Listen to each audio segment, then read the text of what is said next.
welcome back to the channel. I'm David Steele and here's me truck, and today we're back in the Peterbilt 359. I've become quite a fan of this truck. Also, I'm totally running a red light. Let's get a move on, shall we? And getting a move on relative is... yeah, this is not a powerful truck. Let's go ahead and jump back into the cabin, shall we?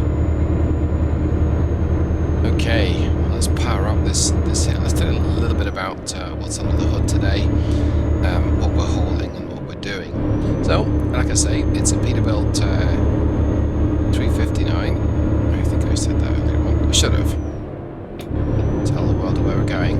And we are chasing a steam accomplishment today. We are chasing the paper trail, which is in Arkansas, or Arkansas, if you like, steam achievement.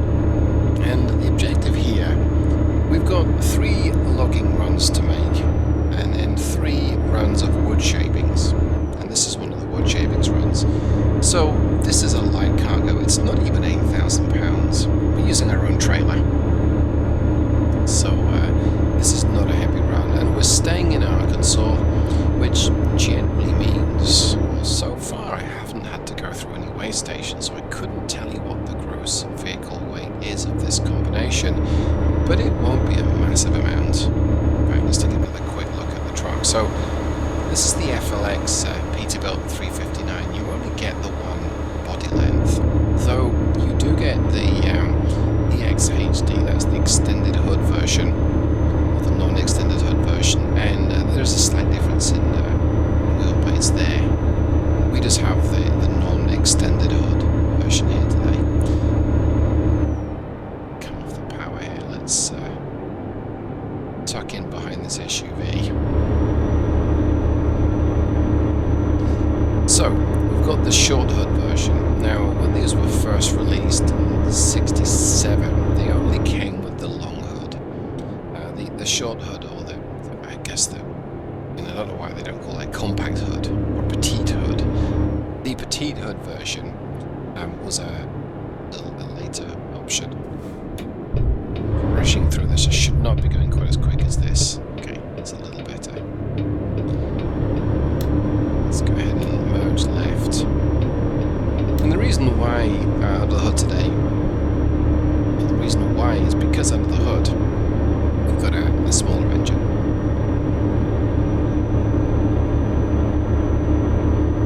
We are running the Caterpillar 3306. Now, if you're a purist and you're into your Peterbilt 359s and you tell me that this was not a popular option or you've never seen one, then you're probably right. I'm not old enough to know that, to have seen the factory pressures when they were new. So I accept that this is almost certainly not a popular option. And in fact, a flagship truck with a smaller or a mid-bore engine is not particularly popular for reasons that largely appertain to the bigger is better mentality, I think. Well, I definitely need a 14 or 15 litre engine under my truck. Couldn't possibly do my job with a 10 litre. That would be absurd. Well, for this kind of cargo and this kind of route, this 10 litre is, I would say, adequate. Now, it's not stellar. This is the highest output 3306 available in the Still Productions engine package, 350 horsepower, and I think 1285 foot-pounds of torque. So it's not a powerhouse.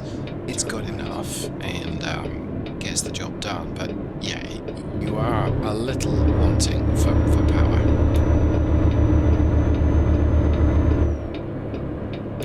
Let's go ahead. Okay, let's just click every blinker, shall we? There we go. Merge left again. And we're using an 18-speed transmission. This is a transmission that Zach sent me, or Pepperoni Peetsa. This is the, see if I get this right, it's the yellow Eaton-Fuller LOC. Turn left. 5618, I believe. Why am I struggling to coordinate speaking and negotiating a left-hand turn? I have no idea, but there we go. So what that tells me is it's an 18 speed, and its maximum torque input is 1550 foot-pounds of torque. We are way below that Right, so this thing is arguably over the top of what we need it for. And the reason why we've got the 18 speed is because I was originally using a more powerful engine and I really wanted the benefit of those extra gears. Though I dare say, I really need it. And I'll show you why. So let's turn on this screen here. So you're going to have to let the thing slow down. We really don't need that many gears. It skips a lot of gears. Now I'm using the transmission in automated mode today. We're not using it in sequential manual. Because if you've just been watching, did you see the mess I made up turning left there? Can you imagine me having to change gear and verbalize what I'm doing and negotiate the left-hand turn? Wow, we would crash. So yeah, I'm using it in automated mode. Just letting the gearbox do its thing. I'm doing my thing with my go pedal, the gearbox is doing its thing with the shifting points, and it's coping just fine. But it's not, generally not going through the gears in sequential. It doesn't need to. It's going through them, it's missing them, I should say. And that's completely fine. It does beg the question, do I really need an 18 speed? Now I would like to run this particular combination in Alaska and do maybe some earth moving or some stones. I think it would be a bit of a different story. We are using a 3.7 final drive today, and with the fairly short top gear ratio of 0.85, what that means is that at 55 miles an hour doing about 1500 revs, and I've gone for that particular ratio quite intentionally. So this is a crawler gear, it takes a bit to get us going, not got that much clutch engagement torque. Once we're on the move, I mean we went, I think it's crawler 1 to 1st, to 5th, to 8th, to 10th, then we're going to skip gears until maybe 14th, and we might go 14th, 15th, 16th. Let's find out, shall we? So, it's not really wanting for gears. I guess I'm going to signal left, there's nothing up coming up the inside, that works for me. Oh, yeah, we even block shifted from 14th up to top, so it's not particularly needing all of those gears, I don't feel, and not with this payload. Now, yes, I've got under 8,000 pounds of cargo on board, so give it 40,000 pounds of cargo, it will likely need or benefit from those extra gears. But generally speaking, for this kind of trip, it doesn't need it. And here we are at 55, we're just a smidge under 1500 revs, which is possibly a little low for what the 3306 truly wants, but I've geared it to cruise at 65 and be comfortable at that, and so it's not uncomfortable at 55. As for the FLX 359, well, I think I've driven this pretty much constantly since my last video, and it's not so much that I have not felt the need to drive anything else. Get my speed down, drop it down a single cog. I did the shift hint down there, which just encourages the gearbox to just downshift for you. It's very effective if you're using the engine brake. Because it's not that I've not wanted to drive anything else, I just don't feel like I've finished with the FLX. And I've alternated between having it so chromed and so set up that it's like shiny, to this mix right now, which is aluminium and chrome. It does have the older style Mercury sleeper. It's that little silver box behind the cabin. It was an option, not a factory option. Yeah, she's a little sluggish off the line. I can see how having shorter gearing, shorter first few gears might help. I think it would be a bit of a pain if you had a heavier cargo. I will find out. So I'm pretty sure it would be. I think I need to find out. But oh well. Of course, the payback for the smaller engine having a little bit less go-go, in theory, is you save a bit of fuel. Now, I do say the word in theory, because there's very definitely a sweet spot between the amount of power that you've got and your fuel consumption. And it's a movable feast. If you always take the same load, it's easy to optimize optimize the amount of power that you need. If you take variable loads, it's much harder. So if you fit an engine that's too powerful, you potentially burn a bit more fuel than you need to. And of course, these are slightly touchy-feely words, because sometimes more power is kind of neat, right? You don't need to be able to do 75 miles an hour, but it's sometimes useful that you can, or at least it's pretty cool. However, the trips I'm doing, these are short haul trips. In fact, I think this is the longest one I've done for a time, and I'm almost there. And so I don't need to spend long at sort of interstate speeds. I've set the cruise at 55, and just to make it up to 55, I'm going to have to slow down again for the next intersection. So I don't need to gear this thing for massive speed. 65 is about what I'm going to do, maybe. But yeah, I really wanted to take another run. Spend a bit more time with the FLX 359 on the channel. And yeah, like I say, I really enjoy this truck. I think I saw it was $35 online. Guessing that there's a tariff applied into there. I don't know for sure. I think I paid $30 when I bought it. Right. Could be wrong. It might have been on special. I don't recall. Is it worth $35?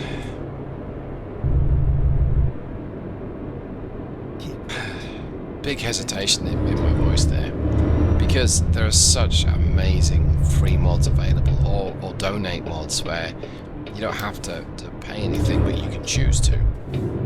And so something like the Max Superliner, you can get that free of charge if you don't wish to donate money for it. That's a great mod. I really enjoy that truck too.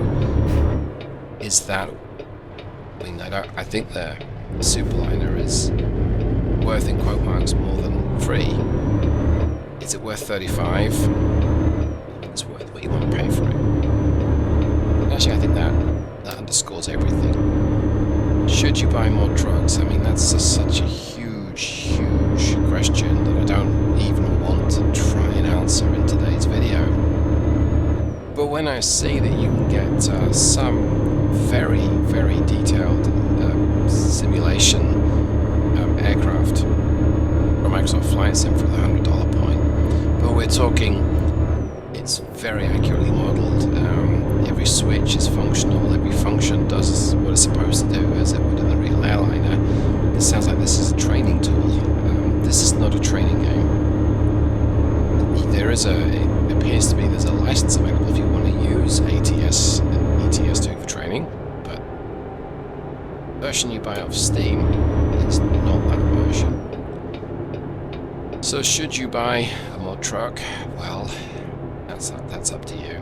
Do I regret buying the FLX? Thanks for indicating, or maybe you were, I just wasn't seeing. Do I regret buying this Peterbilt? No, absolutely not. I really enjoy it. Got a lot of enjoyment from it. More enjoyment than I would have got out of watching, say, $35 worth of cinema or movie tickets.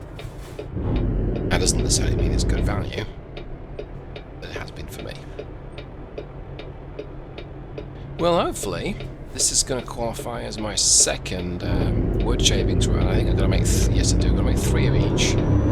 3 logs, completed those, and then 3 wood shaving runs. You have to be within Arkansas.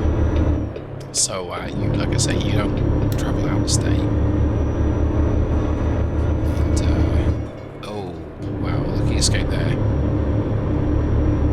So, in theory, it's pretty straightforward, but if you are trying to complete those Steam accomplishments, and I gotta say, I don't normally do that sort of thing. And occasionally I'll take a look and see where I am, but usually I just want to drive to enjoy.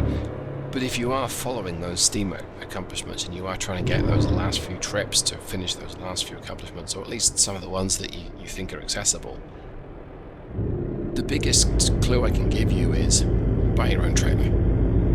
Because that way, not only do you filter down the available jobs, buy your own trailer that's compatible with the trip you need to make. But not only do you filter down the list of jobs, that you need, but your jobs will come up more often. It's not perfect. There are times across several Steam achievements where I'm still waiting for the right job to come up, even with my own trailer. And Finally, we are here. they can be. Well, I mean, how hard is it to get the right kind of job? You know. Apparently, it can be quite hard. So big wheels keep on turning is one. You need a drop trailer. You got to take some big tires. Well, I managed to do one of those, and then all the jobs just dried up. So I'm like, oh, okay, that sucks. So I'll have to go back, but that leads me on. It segues nicely into the second thing I want to say, and that is, if you jump into the game and your intention is just to do that one set of Steam accomplishment trips that you need to do that day, prepare to be disappointed. Whereas if you've got a few jobs that you want to do, well, you can usually work on one, and then those jobs seem to dry up. I guess the game's like, nah, not going to make this too easy for you. Could turn around here. I wonder if I can get round behind this thing. Wow, she's really sluggish moving off. Why are we in second gear? We should be in crawler. That might be something I can look at with the shift points. Yeah, I think I want to try and drive around this thing. There's not a lot of space here to back up, unless I want to do an Austin Powers type thing. Oh, what a joy. That's a little tight as well. Okay. Alright, well, I think we can do it. Swing, we'll keep left, and then we'll swing round. Try and cut it. Oh, there's a support here for it. Overhead something or other. Okay, we'll keep to the left here. I do have my third axle raised. This trailer does have 3 axles, but I've got the rearmost one raised. I don't need it for this kind of weight. I think clear on the left. So when we run parallel, we'll start to turn in like so. So we'll aggressively turn in.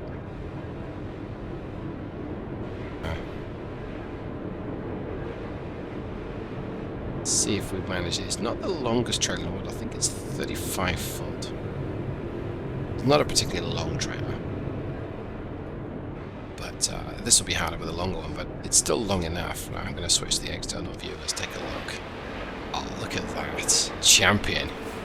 It was like I knew what I was doing. I'd done that before. I had not done that one before, but we did okay. Right, let's turn off those annoying flashy lights over me. Shut the engine down.